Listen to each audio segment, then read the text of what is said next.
Download Airtel TV to watch and support Ugandan talent on The Voice Africa every Sunday at 8 p.m.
Resumes official work after recovering from COVID-19.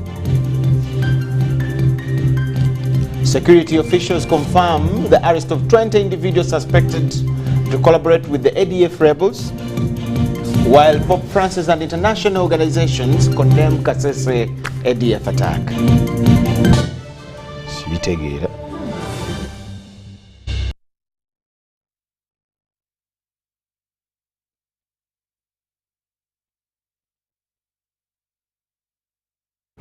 Yes, a very good evening to you tuned into UBC TV. Warm welcome to News Tonight, this 19th day of June 2023, also Monday, the first day of this week. My name is Michael LUKOMWA. Elizabeth Nakakuni joins in for sign language interpretation.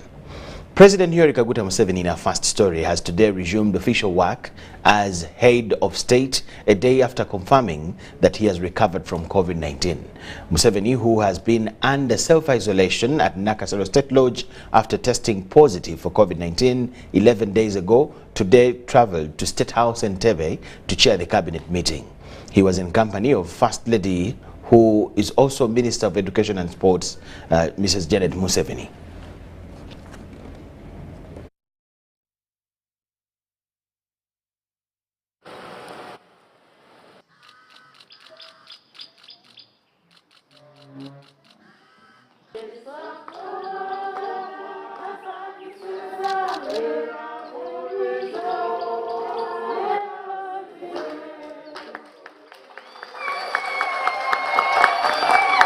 Number 4,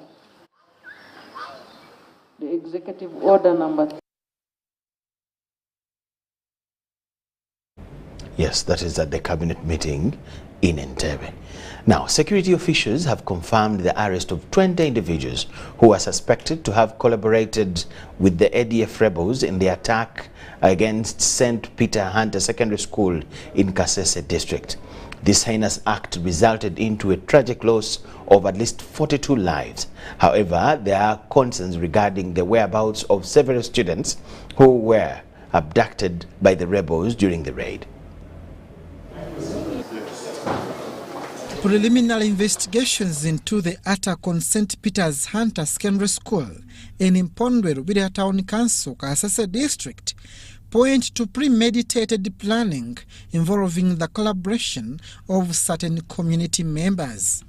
20 residents have been arrested for their involvement in facilitating the raid.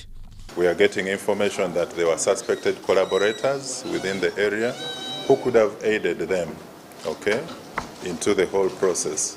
So we are looking at all those situations, but Security, however advanced, is never watertight. You will always get such isolated incidents. But it's unfortunate that we have 42 lives that were lost. The school, situated approximately 1.5 kilometers away from the Congo-Uganda border, was targeted on Friday night. The assailants employed firearms, machetes, and petrol-improvised explosives to carry out the destructive act. The 17 burnt bodies were male, and the burns were distributed all over the body, the front, the back. And one of the victims had an additional gunshot wound, which means they shot at him while inside the dormitory before they burnt it. Another one had dry flames. We don't want to say that, yes, we are there to be blamed and so on and so forth. The fact remains that that place is quite vulnerable. It's just about 1.5 kilometers. Through postmortem examinations, the DNA of 23 deceased individuals has been identified and bodies handed over to respective families for burial arrangements. Out of the 42 who died, 37 were students. So far, 25 bodies have been examined on post-mortem at Wera Hospital. 23 have been handed over to the immediate friends, relatives, guardians. We still have 2 bodies that have been identified, but the relatives have not claimed them as yet. The exact number of captives and missing students remain uncertain at this time. The school's headmaster and other administrators are currently undergoing interrogation regarding the incident. Even come out with the number of suspected abducted students, because there is still conflict. There are those who are saying 5, others are saying 7, but the school is trying to harmonize with the team of investigators. The actual, based on the list of enrollment, 20 arrests have been made of suspected collaborators, suspected ADF collaborators. We also have the head teacher and the director of school. As part of our inquiries, they need to give us answers to certain questions. The Uganda People's Defence Forces, UPDF, and other security agencies have initiated community engagement efforts while closely scrutinizing potential collaborators associated with the ADF, aiming to counteract their terrorist activities. Abdul Nasir Lubwama and Komagum Rogers for UBC. Abdul Nasir Lubwama. In a devastating incident that has left residents of Kasese in shock, Mpondwe Lubiriha Secondary School was attacked, resulting in a tragic loss of 39 students and 3 others. Ivan Kahwa reports from Kasese, where locals recount the horrifying aftermath. Assailants disguised as soldiers instill fear within the community. As the hunt for the criminals intensifies, border security remains heightened. Abatuuze ku kyalo Nyabugando mu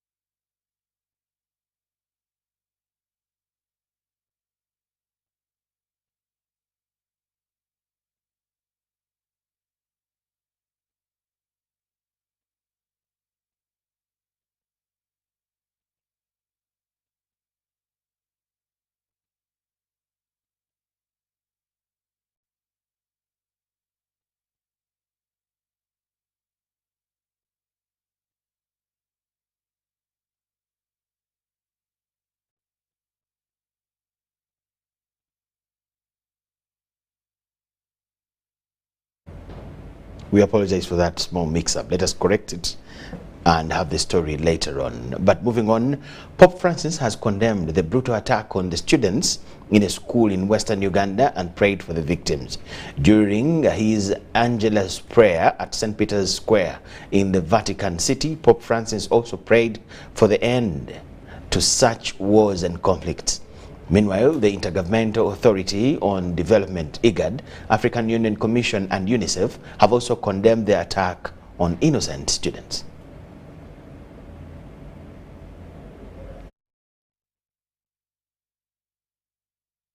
Secondary School in Kasese district, who were massacred by Allied Democratic Rebel Forces last Friday, 16th of June. Members of the international community have condemned the attack. During his prayer at St. Peter's Square in Vatican, Pope Francis prayed for the student victims. He also prayed for the children who were attacked by armed rebels known as ADF in Uganda, Western Uganda. 41 people were killed, and praying for an end to these wars. The United Nations Children's Fund, UNICEF, in a statement extended condolences and sympathy to the grieving families and demanded for the immediate release of the abducted learners. As UNICEF, we implore and demand the immediate safe return of these young lives. We send our deepest condolences and sympathy to the grieving families, friends of the deceased, who bear the unbearable pain of the senseless act. We also extend our unwavering solidarity and support to the students, the teaching staff, the support staff, the families affected, and the people of Uganda. We appeal to the attackers to respect schools as a safe environment for all learners, and also to respect the child rights of learners who have come to school to study and explore their potential to fulfill their dreams. In another statement, the chairperson of the African Union Commission, His Excellency Musa Faki Mahamat, on June 17th expressed condolences to the families of the victims and reiterated the need for an urgent holistic regional approach to address the threat by negative forces operating from the DRC. The Executive Secretary of the International Authority on Development, Dr. Wokne Gebeyehu in Djibouti, also extended heartfelt condolences to the families. He says IGAD remains dedicated to fostering cooperation and collaboration among its member states. Children to fallen veterans have asked President Museveni to enlist them in the army to join the fight against terrorism in the country. This follows the alleged attack of the ADF against children in a gruesome murder of children at Lubiriha Secondary School in Kasese district. The children made the remarks while giving a congratulatory message to President Museveni over recovering from the COVID-19. The gruesome murder of Lubiriha Secondary School students by suspected ADF rebels has prompted children of veterans to ask for an intervention in Kasese district.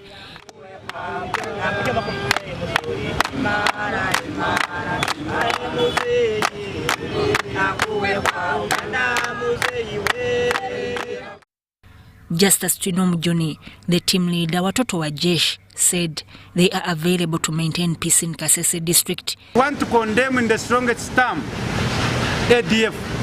Wherever you are, please stand warned. Ugandans are watching. Ugandans, we know where we have come from, we know where we are, and at least we are sure where we are going. So all these negative forces that want to destabilize Uganda, we are here to stand with our president and UPDF to condemn you and warn you that as Watoto wa Jeshi, we are ready at any one point once we are called upon to join UPDF and fight all these wrongs.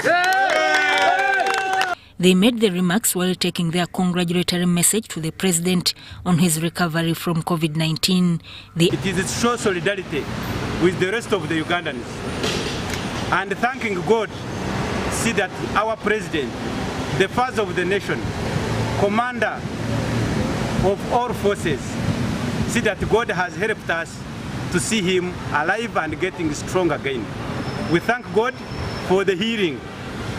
We know he has been going through COVID challenges, but we had every trust and every confidence that our general, His Excellency Yoweri Kaguta Museveni, a man who has fought wars at different fronts, he wouldn't fail to survive this COVID-19. They asked government to prioritize them in the parish development model and the Myoga programs.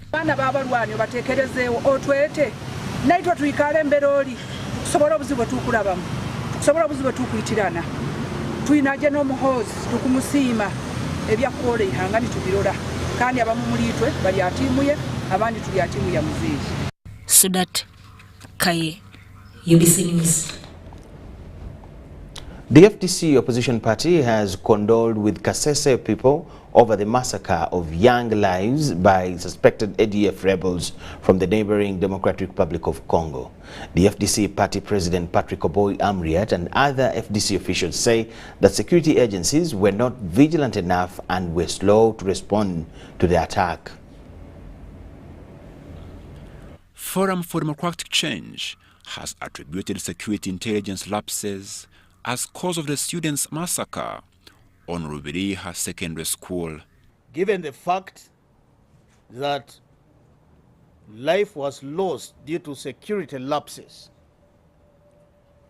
it is our call as a party that the government gives adequate compensation to the families that lost their dear ones. Kasese woman MP Florence Kabuo wondered how the assailants got better of Uganda's security network in Kasese.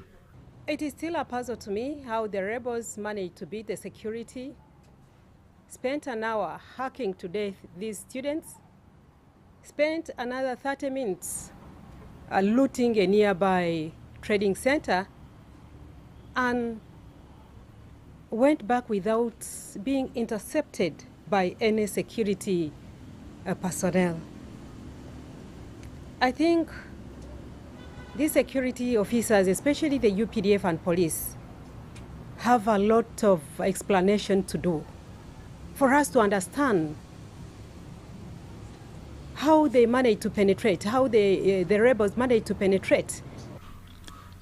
FDC has appealed to the assailants for unconditional release of the kidnapped students and also called upon government security forces to beef up security at the borders. Take this opportunity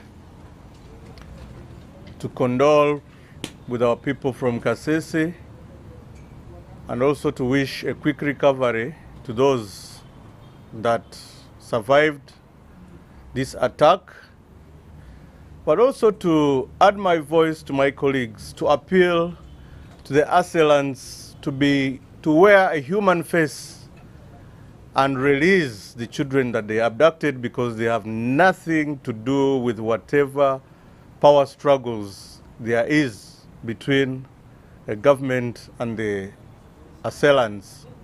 On the other hand, FDC has decried increasing electoral mischief in Uganda's by-elections and demanded for a middle ground from the Electoral Commission as the people of Oyam North go for the polls.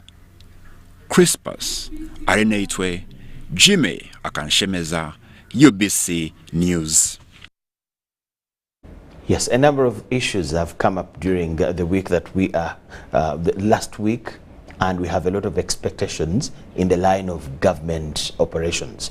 So we are going to have a brief chat with the Minister of ICT and National Guidance, that Dr. Chris Badiomunsi, just in a few minutes after this short break, as we normally do on Mondays, to give a look of at what has happened last week and what expectations we should have as a country. So keep it UBC TV News Tonight.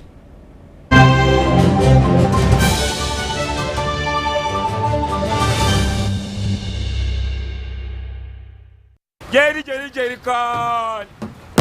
Jerry con. Hey, Master Blaster. Touch him, man. Buy Jerry con with muscle. Those ones who say go for you only. Mundava. Best group is I teach you. But never come up with the muscari. Because of the camera is very far. Is you serious? It's serious you. What? Eh? You step it on it.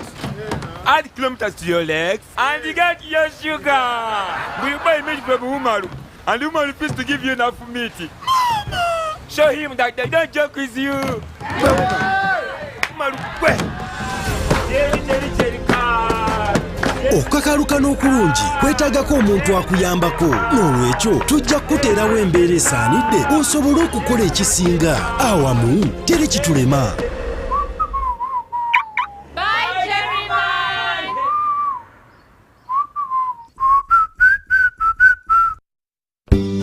At Timex Nutrition Center, we advise you on the right foods to eat exercise profile to adopt, and lifestyle strategies which are compatible to your blood group and genotype. This empowers your body to prevent and treat many diseases like diabetes, blood pressure, arthritis, ulcers, obesity, and many others. For more information, find us at our head office in Kampala on Nassa Road, Conrad Plaza, 2nd floor, or call 0758 819 952 or 0778 288 361. We also have other branches in Barra and Jinja. This is the University of Africa. On the streets, you get your real education. Here, everybody has a degree of something. But the most important qualification is imagination. His reason is to be the GOAT. The reason to imagine is to take the beat and make it lit. So no matter what your situation, just use your imagination. Uganda is rich in natural resources and hard-working people. But to turn these resources into real progress and development, we need to invest in our infrastructure, education, and health care. That's where taxes come in. When we pay our taxes, we are investing in our country's future. We are supporting the schools that educate our children, the hospitals that care for our families, and the roads and bridges that connect our communities. And when businesses pay their taxes, they are contributing to the growth and development of Uganda's economy. They are helping to build a stronger, more prosperous nation for us all. So when you pay your taxes, you are investing in the future of Uganda and supporting the progress and development of our nation. Uganda is because of you. Uganda Revenue Authority, developing Uganda together. This isn't just a girl. She is the future. This is a teacher, a doctor, a community leader, our future president. Their support meant so much to me, and as a teenage girl, I stayed focused and was protected from child marriage and teenage pregnancy. I will support other girls against child marriage and teenage pregnancy. Take action. Report any case of defilement or child marriage to the police or call Sauti 116.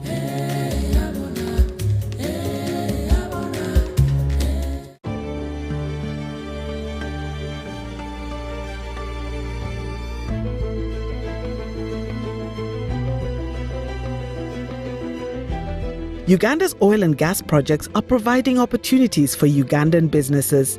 Between 2017 and 2022, 40% of the 3,800 procurements worth $4.4 billion were awarded to 460 Ugandan companies. This includes 41 community-based companies that have been awarded contracts worth $2.3 million. In order to be contracted to supply goods and services for oil activities in Uganda, entities must register on the National Suppliers Database. Over 2,300 entities are registered on the National Suppliers Database. Registration is free. The Petroleum Authority of Uganda, creating lasting value in Uganda's oil journey.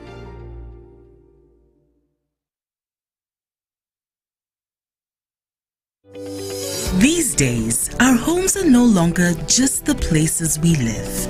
It's where we attend meetings, go to class, keep each other safe, and entertain ourselves.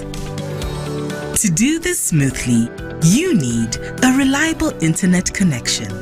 Buy the MTN WakaNet router, which connects up to 32 devices and gets a free 40 GB data bundle at only 149,000 shillings. Or buy the MTN WakaNet MiFi at only 75,000 shillings and enjoy a free 15 GB bundle to stream, study, work, and play on the go.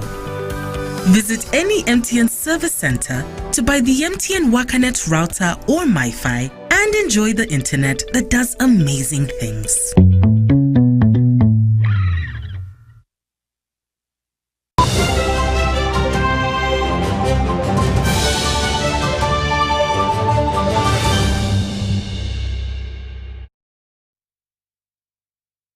UBC News Tonight. We thank you so much for watching, and now welcome to this brief discussion that we normally come in with every Monday to give a picture of a number of issues that may have happened in the previous week and have a projection of the way forward in the next week, especially in the government, in the line of how government is operating and handling issues in the country. We have the Minister for National Guidance, that is Minister for ICT and National Guidance, and that's why he's him that we get to invite here to give a brief on these issues, so that we have it from the horse's mouth. I'll borrow that adage to have the real understanding of what I'm trying to say.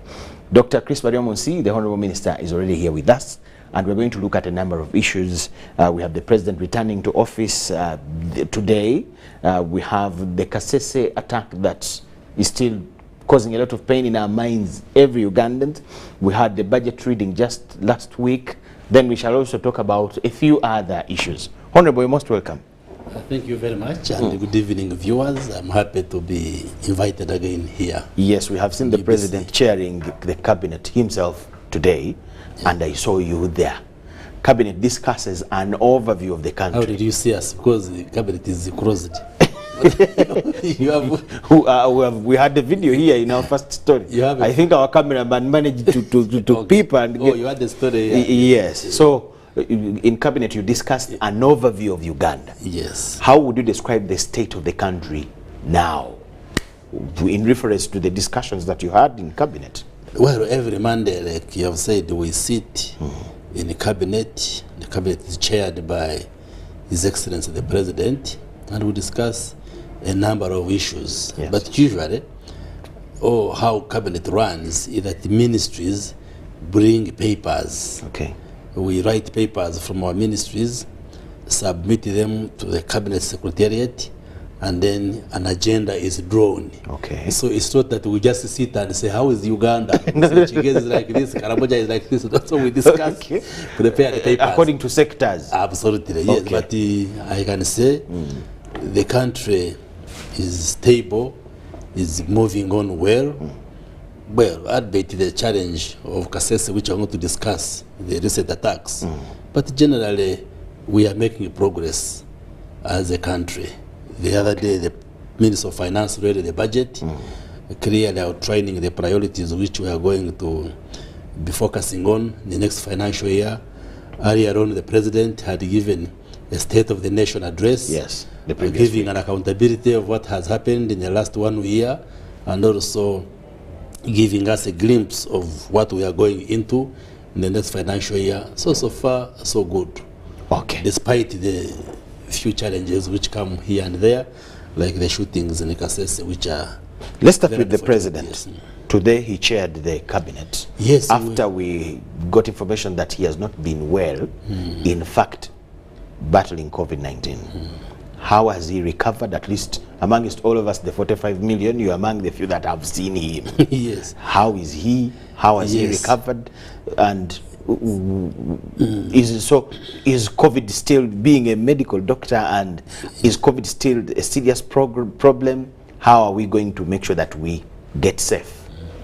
Yes, you recall that on the other day, when 7th of June, yes, when the President was giving the State of the Nation address in Kororo, he the one who volunteered the information, yes, that he had tested positive for COVID, and many people got surprised, they were shocked.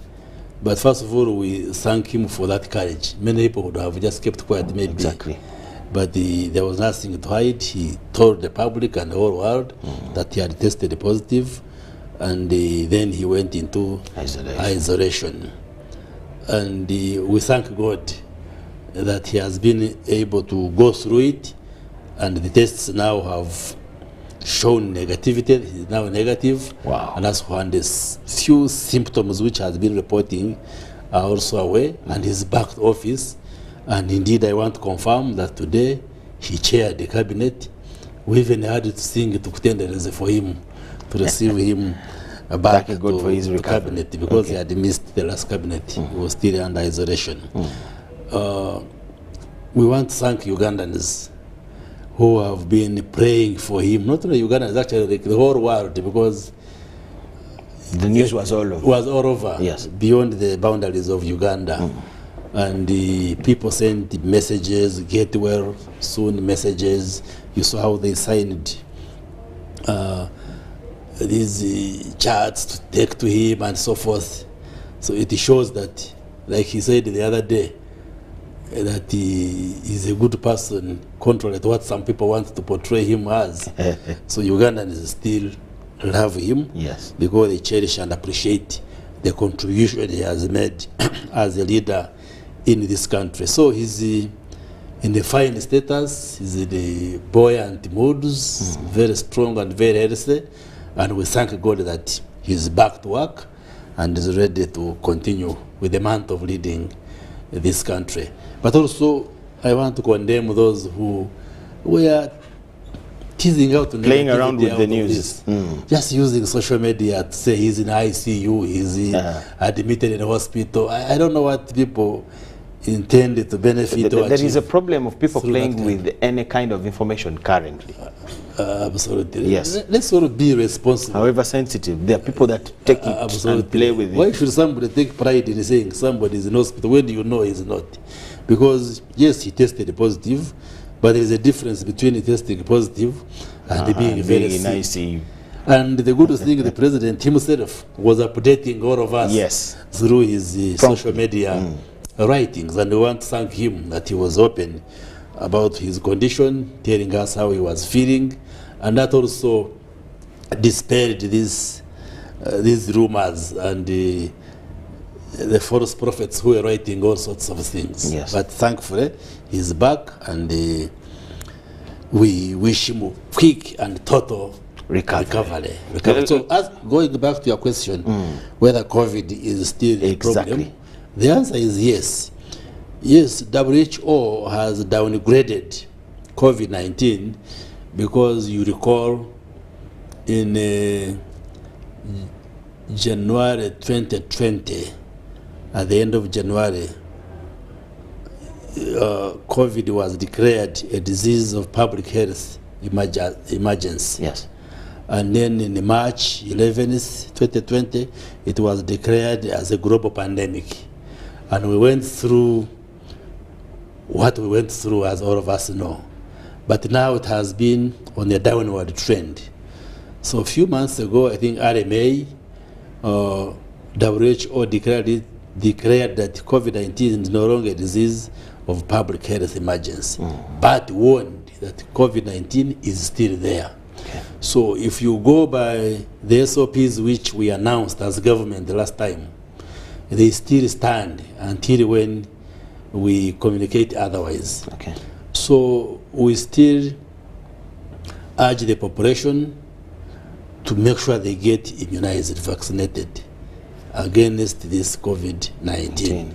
Those who got the 2 doses or the 1 dose for Johnson & Johnson, please get the booster doses.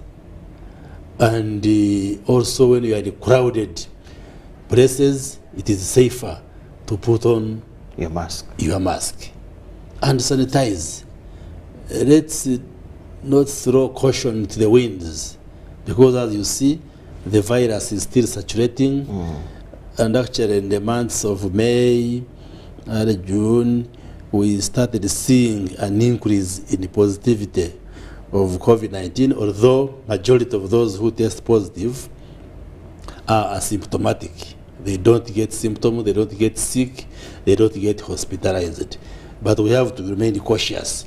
Not until WHO has said COVID is no more shall we then relax. So we shouldn't relax. Yes, it is on the downward trend, but the virus is still around. That's why the president tested positive. There were those who were saying, no, the president is deceiving. Why would anybody deceive that I'm COVID positive? I saw some of our friends in opposition saying, no, I think the president is not positive. He's up to something. Why? Really? Up to something? What? How can you wish yourself to be sick or to be down with the COVID-19? So let's So yes, remaining vigilant. the level of it being a threat is not as high as it used to be, but the problem is still around. Yes. We have to keep cautious. Have to keep cautious, yes. Thank you so much, Honorable. Yes. Let us go to the biggest in all the news items we've had. Very disheartening, very painful, the Kasese incident. First of all, from you as Minister for National Guidance, what is the current as we speak? First of all, it's a very unfortunate event. Very unfortunate. A lot of us woke up on Saturday receiving this horrifying news of the attack, and we continue to convey our condolences to the families that have lost the innocent children, and also the other 9 students who died. And we pray that the good Lord comforts the families and rests their souls in peace. Amen. Well, the death toll still stands at 42, because so far the information we have is that when these attackers came to school in the evening, they killed 22 female students, those whom they hacked with machetes, with pangas, with hoes, with sharp objects. And then also they banned 17 male students, the boys. Goodness. Giving us a total of 39 students. And then they also killed a security guard at the school, making it 40. And then on their way out, they hacked to death 2 people, so making the total number 42. So far, these are the figures that we have. There are some survivors who are admitted in Chirudu, and the government is taking care of them. And today, 25 of the people who died have been buried.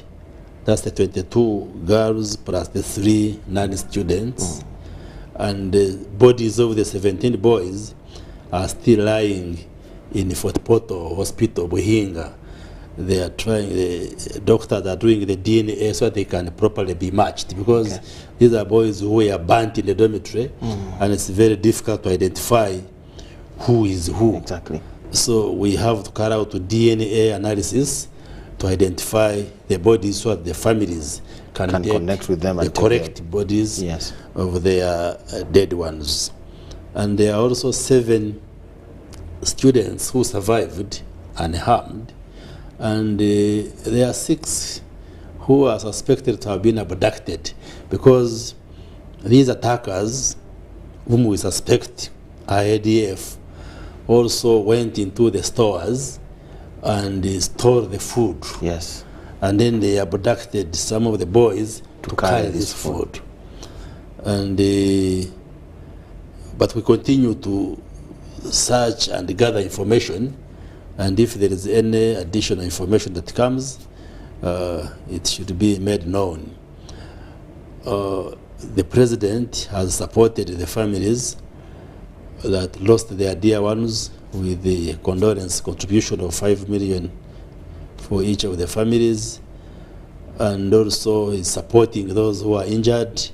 The government is catering for those who are in hospital, but also most importantly, the government has deployed heavily in the area and is pursuing these attackers, because you know we had earlier on agreed with the government of Congo to pursue these terrorists even on the soil of Congo, on the grounds of the Congo. So the UPDF, both in air and on land, are pursuing these fellas. The challenge is that they are in small groups. They move 5 to 6. So even with helicopters, it may not be very easy to see them because they scatter. But we are very hopeful that they will be good. They will be good. They will be good. But it's very unfortunate. Now, we want to ask the people of Kasese to keep calm. There are those who had feared living in their homes and run away. There is enough deployment, enough security. People should return to their homes. The schools are open. I heard somewhere on social media, I saw someone saying the schools have been closed. No, the schools are open. The students are back, the neighboring communities, except the school which was banned. That one is for now closed, but the rest of the schools, both secondary, primary schools, are open, and the students should go to class and continue with the normal teaching. And also we urge those who had left their homes to get back into their homes. The president has ordered for reinforcement. We have taken there more soldiers to make sure the area is safe and secure, and everybody should be comforted. But we continue to convey condolences to the families. We want to condemn in the strongest terms possible these terrorists. Because, for goodness sake, why should you attack innocent children? They are not the ones running government. Even if you had issues with the government, why don't you go for the armed forces who are your match? Why do you go for innocent souls, poor little children who are just studying? We are on the hunt as Uganda. Yes. We are on the hunt for these people, the ADF. Yes. What could have gone wrong? Have we paid much attention in the Congo side, and could there have been some kind of laxity? That's the best word I may use, on the side, our side of the border. What could have gone wrong? As government, have you found some information about? Investigations are being carried out because it is actually a little bit strange. The other time, the ADF tried to enter through Ntoroko on the Wuju axis, and the local people, as well as security personnel, were on a very high alert. And these guys were, their attack was foiled, they were killed, and their attack was not successful. But this time around, how they managed to sneak into the country, and I had reports from the commander saying they had been within the community for 2 days. That has also to be verified, that is indeed true. How could they hide in the community for 2 days unless they are collaborators within the community? And as you heard the police spokesperson say, I think some people are being interrogated to help police and security agencies to understand. And also, as you heard in the reports, the school seems to have had its own internal challenges. Internal challenges. I think the Minister of Education explained the other day that this is a school which was built, I think, with the support of a Canadian gentleman, and seems the management of the school had a bit of conflicts, and that also, that angle has to be explored. Could that one be related to what we saw? So investigations are also internally being carried out to see whether there was laxity on the side of the security within the agencies, within the school, but also within the government security. Because these attackers attacked early. There are also reports we have heard that actually people had given information, that there was information saturating that the attack is going to take place. So all of these will be investigated with a view of finding out, did our security and intelligence services relax and fail to detect what was probably known? And I'm sure investigations will tell us, and whoever is culpable will be handled. So whatever could have been the loophole is still subject to investigations, and we shall get to absolutely. Is it true these people came early and were hiding in the community? So why would the community hide such a people? Is it who have harmed them before? Exactly. Who had wrong intentions for the community? Is it that they crossed that night, and where did they cross from? Did they cross through the official border points, because those are manned by security personnel? Or did they use the porous areas which are not manned? All of those will have to be found out. So, Honorable, what next? How are we now handling the situation? What lessons are we taking in order? But also, the people there at Kasese, and indeed Ugandans, should not be scared a lot. Yes, unfortunately, this happened, but you know we've been mounting hot pursuit in Congo. the operation Shuja has been moving on, and the bases of ADF have been destroyed. And actually what we know is that the ADF remnants are on the run. They are no longer strong there. Okay. And like the army has explained, part of this could be just to divert the attention of UPDF. Because from the Congo bases? Yes, the Congo bases, they are being pursued and they are scattered. Okay. So they could also have come to cause this mayhem, so that the UPDF, so that the now UPDF pays can attention, withdraw and come into Uganda, and then they regroup within the Congo. Okay. So that will not happen. So the hot pursuit will continue, but also government will strengthen the deployment here in Uganda, our borders, to make them much more secure as we continue to hunt for them. Okay. They will not have nowhere to hide. Okay, they are taking advantage of the bushes and the forests in the Congo, but the UPDF will have to reach each and every corner. But also we shall study to see whether there are any weaknesses within the government security forces, and those weaknesses, those loopholes will have to be plugged, will have to be addressed. Yes, the Ministry of Education came up with a statement and alerted schools on what lessons to take from this situation. Yes. But as government still has wind up on this issue, what would be the message to schools and other places that collect big numbers of people in such a situation? Yes, I think some of the lessons is that like on the schools and other institutions on the border areas, yes, we need to strengthen security, both the school and institutional security, but also working with the government security. Like you notice, this is a school which is just few kilometers from the border. It had only one security guard. I'm not sure whether he was even armed with a gun or he had a bow and arrow, I'm not sure. And also, you notice that in the way we construct our buildings, we usually put windows with burglar proofs. Yes. And so you find there is no escape route. If these terrorists enter through the main door, those who wanted to escape have nowhere to pass. Maybe now in hindsight, there are some of the areas which we have to look at to do construction with the security in the background. Honorable, we have just 10 minutes to leave this set. Yes. I want us to look at the budget briefly, then we'll also go to something else. Let's start with the budget.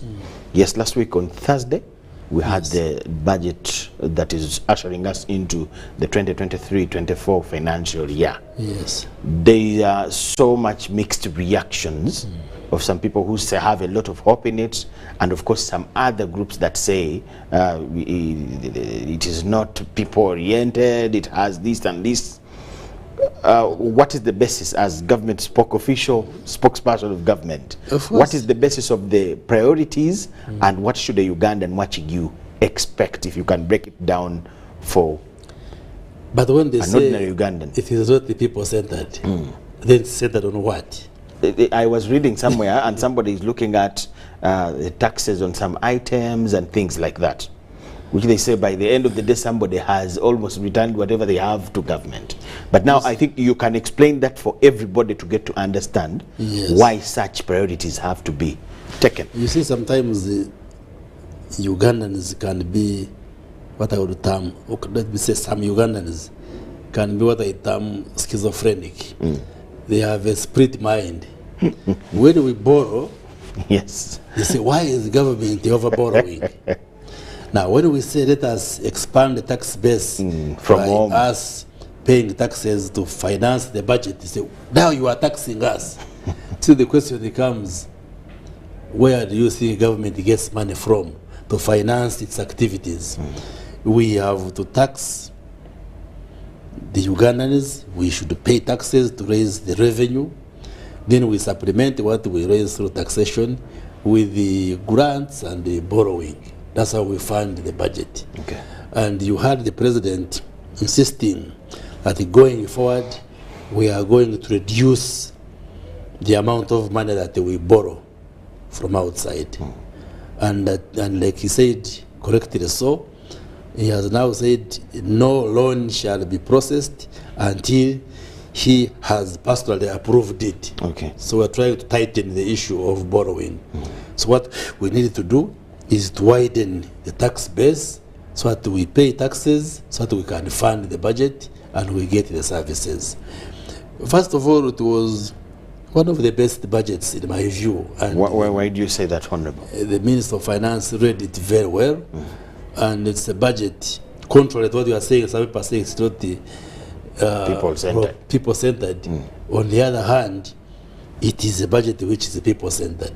Okay. For instance, when you look at the major programs we are going to fund in the coming financial year, the parish development model is one of the flagship programs.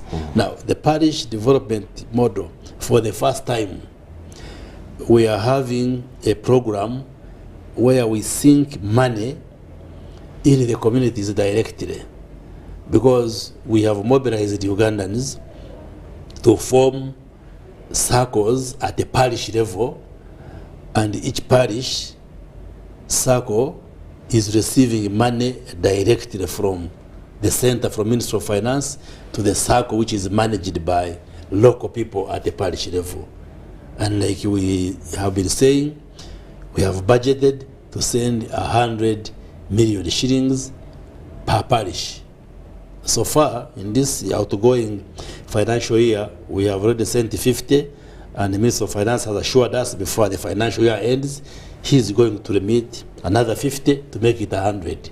Okay. The next financial year, another 100. So when you say the budget is not people-centered, what do you mean? The Minister of Finance mentioned something very eye-catching this time, and I had people celebrating it. Yes. No travels abroad. Yes. Then no more buying cars for government officials, unless when it is very important. That was the pronouncement that we arrived at in the cabinet, because the budget is discussed in the cabinet, in the parliament, and the Minister of Finance is reading what the government has agreed upon. So it wasn't his own idea that the Minister of Finance is saying no more buying. Yes, but how do you look at it itself? No, we've had travel bans sometime. Yes. But still the decision was almost reversed.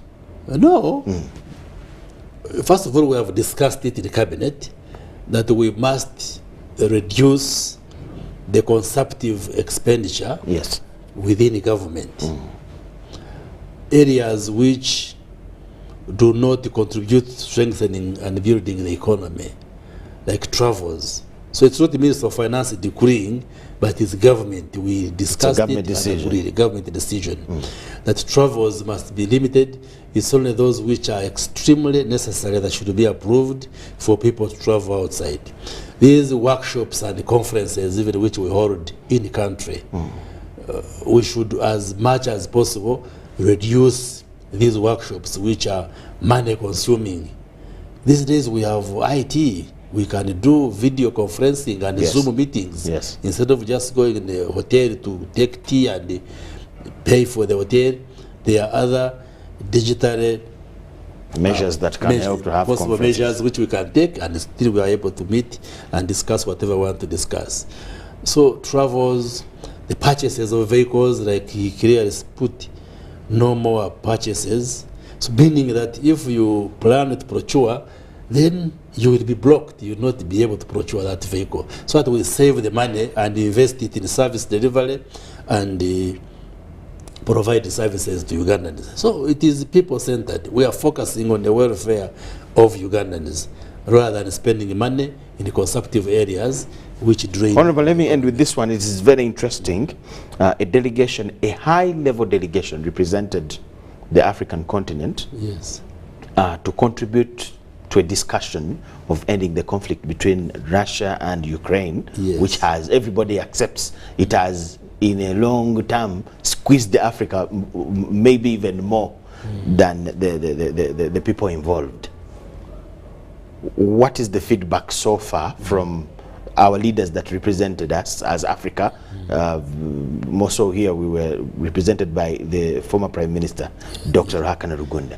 What message has been brought home? Yes, this is the high-powered delegation of African leaders. Our president could not travel because he was in self-isolation. So he delegated his presidential envoy, Right Honorable Dr. Rugunda, to join the other leaders.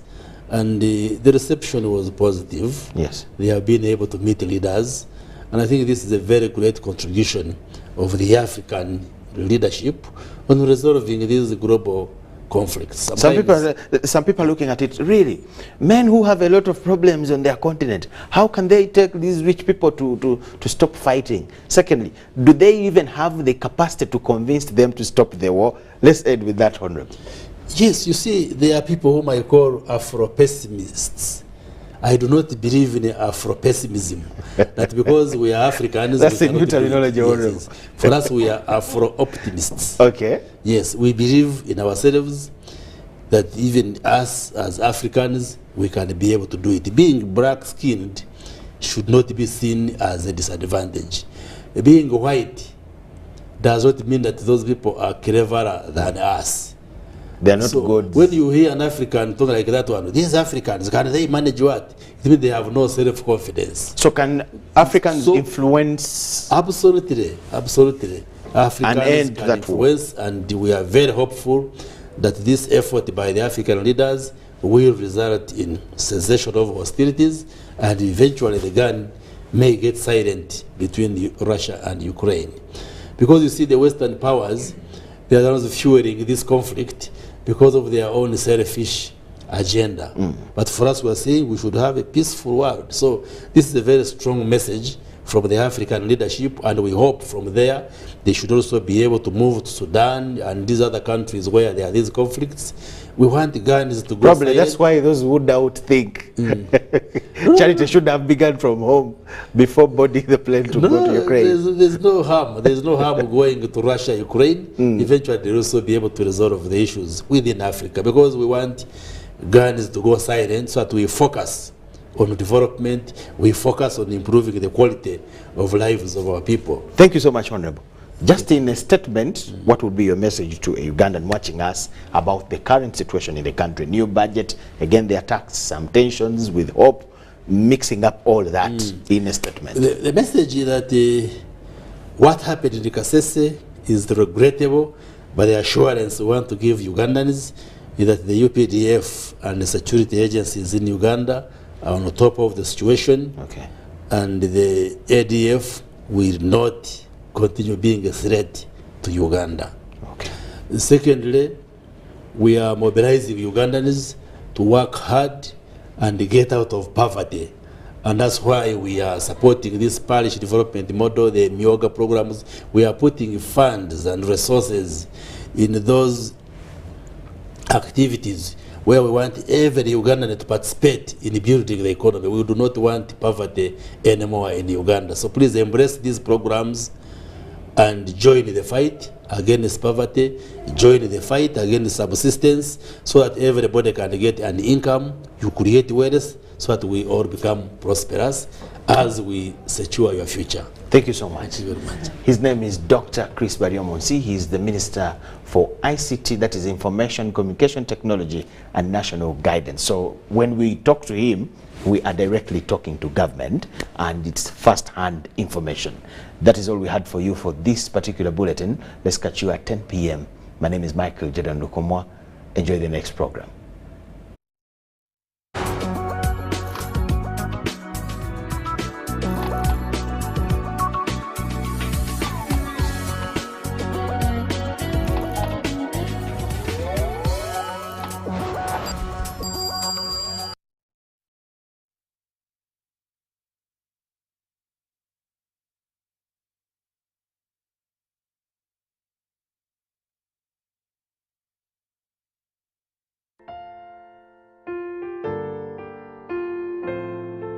The family of Jack Muchunguzi announces the untimely death of their father and husband, which occurred on Sunday 18th June 2023 at Nakasero Hospital. There will be a funeral service at All Saints, Nakasero. On Tuesday 20th June 2023, burial will take place on Wednesday 21st June 2023. Starting with a funeral service at 11 a.m. in the Renjero Biharo in Mbarara. Informed